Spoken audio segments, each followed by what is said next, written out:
So after I dropped the story of Nana Badu Bunso II, the comments came flooding in. Now, many of you were shocked, angry, awakened, but some responses left me speechless.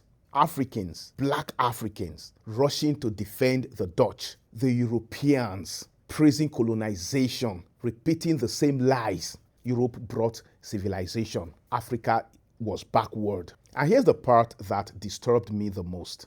Not a single European came into my comment section defending the Dutch for cutting off an African king's head and preserving it in a jar for 170 years.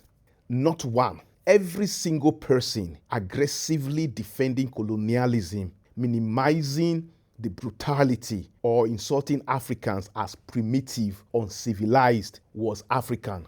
Many Europeans today are actually capable of acknowledging colonial atrocities openly. Some Dutch institutions themselves eventually admitted the horror of what happened to Badu Bunso II. In fact, it was a Dutch writer, Arthur Jappin, who rediscovered the preserved head in 2005 at Leiden University Medical Center while researching colonial archives, which led to its return to Ghana in 2009. But some Africans become visibly uncomfortable the moment colonial violence is discussed critically. They immediately rush to, but Africans sold slaves too. But Africans are corrupt, as though none of us are allowed to discuss colonial brutality until Africa becomes a utopia first. That reflex is not historical literacy. It is psychological conditioning. And colonialism was never just about controlling land. It was about controlling memory, controlling self-perception, controlling what the colonized are allowed to feel about themselves. Because the most powerful form of conquest is not when the conqueror defends himself. It is when the conquered begin defending him emotionally on his behalf. Then, one comment in particular stood out to me. This comment from Tate Atana Jr., a brother from Namibia. A man from Namibia looked at the story of a colonized African king being executed, decapitated, and preserved in Europe. And his response was basically, why are you not in a traditional mud house and wearing animal skin clothes? Why are you using their technology? Why didn't you remain primitive in your village? This is a Namibian. And that matters because Namibia experienced one of the most horrific genocides in African history. The genocide of the Herero and Nama people by the German Empire between 1904 and 1908. So I even tried to remind him. I reminded him that up to 80% of the Herero population was exterminated. Tens of thousands were driven into the desert to die. Concentration camps were created. Women were abused. Scores were shipped to Germany for racist scientific experiments. Even after being reminded of this history, his response was still, Europeans colonized each other too. It's the way of life. Stop living in the past.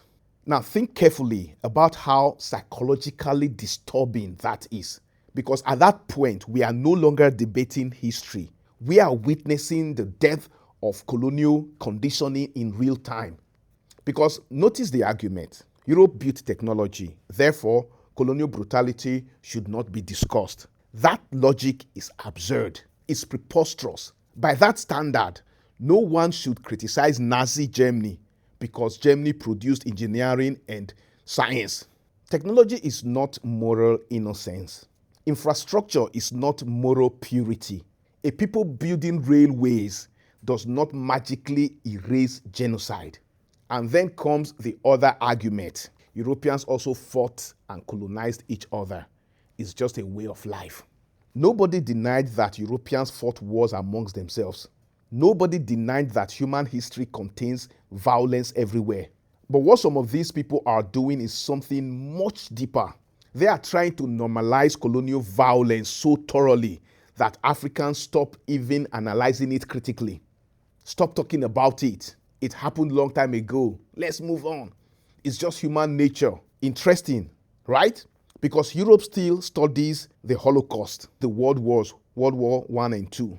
They still study fascism Roman history, and anti-Semitism obsessively. But when Africans discuss colonial violence, suddenly some Africans themselves become irritated.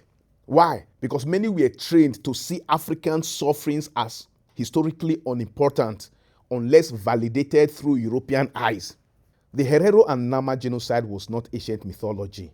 It was modern industrial extermination, and it is widely regarded as the first genocide of the 20th century. The Herero and Nama people were not primitive savages. These were prosperous cattle herders with sophisticated social systems. They lived on their ancestral land. When the Germans arrived, they stole their land, seized their cattle, raped their women, and treated them as subhumans. Then in 1904, the Herero, led by Chief Samuel Maharero, and later the Nama under leaders like Hendrik Witbooi, rose up in rebellion against this oppression. And what was Germany's response? Total extermination. General Lothar von Trotha issued a written extermination order on October 2nd, 1904.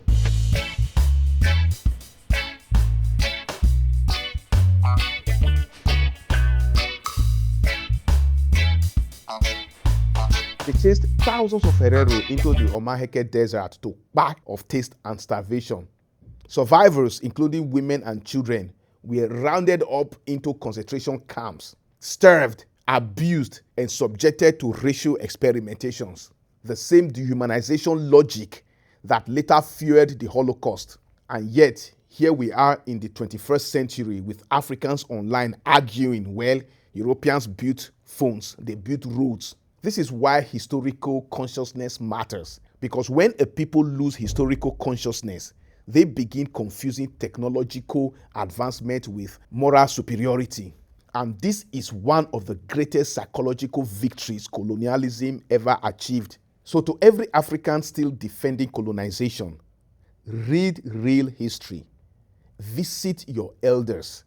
Study the resistance of Obawora Menogbaisi, Nana Badu Bonso II, Samuel Maharero, and countless others.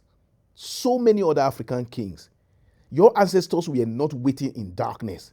They had civilizations. They fought invaders with everything they had.